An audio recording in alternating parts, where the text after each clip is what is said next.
Smart मीटरचा shock, 2 bulb, 1 fridge, तरी 8,000चे वीज बिल. पलूस तालुक्यातील नागठाणे येथील छोट्या हॉटेल व्यावसायिकाची हाक. सामान्य माणसाच्या जगण्याचा संघर्ष आधीच कठीण असताना शासकीय निर्णयांचा फटकाच बसलाय, तरी त्याचे परिणाम किती गंभीर होऊ शकतात याचे उदाहरण पलूस तालुक्यातील नागठाणे येथे समोर आले आहे. येथील कृष्णात विठ्ठल पाटील हे कुटुंबाच्या उदरनिर्वाहासाठी नागेश्वर नाश्ता सेंटर नावाचे छोटेसे हॉटेल चालवत आहेत. मात्र महावितरणाने बसवलेल्या स्मार्ट मीटरमुळे त्यांच्यावर आर्थिक संकट ओढवल्याचा आरोप त्यांनी केला आहे. कृष्णात पाटील यांच्या म्हणण्यानुसार सुमारे 4 महिन्यांपूर्वी महावितरणाच्या कर्मचाऱ्यांनी त्यांच्या हॉटेलमधील जुने वीज मीटर बदलून स्मार्ट मीटर बसवले.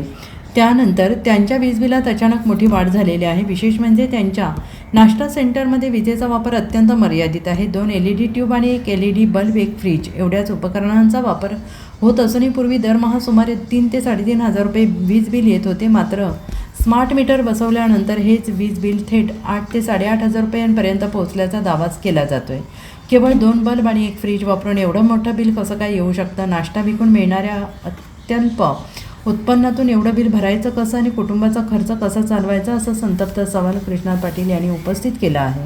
स्मार्ट मीटरमुळे आर्थिक विवंचना निर्माण झाली असून हे मीटर काढून पूर्वीचे साधे मीटर पुन्हा बसवण्यात यावेत अशी मागणी त्यांनी महावितरण प्रशासनाकडे केलेली आहे. दरम्यान या प्रकरणात महावितरणाकडून अद्याप अधिकृत प्रतिक्रिया मिळालेली नाही. त्यामुळे संबंधित तक्रारीची चौकशी करून प्रशासन छोट्या व्यावसायिकाला दिलासा देणार का, याकडे परिसरातील नागरिकांचे लक्ष लागून राहिले आहे.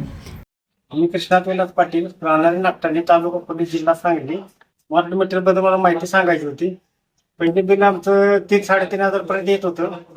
तर ते स्मार्ट मीटर बसल्यापासून बिल आमचं 8 ते 8.5 हजार येत आहे. तर महावितरणाला विनंती करतो ते आमचं जो नवीन मीटर बदलून आहे ते जुनं द्यावं, एवढी अपेक्षा करतो. म्हणून माझे 2 तुबा, 1 लहान बल्ब आणि 1 फ्रीज आहे. तरी मला काही परवडत नाही. तरी लवकरात लवकर ते स्मार्ट मीटर बद्दल मला आपलं आहे ते जुनं द्यावं ती विनंती करतो आम्ही. Bureau report, SBN Marathi, Nagthane.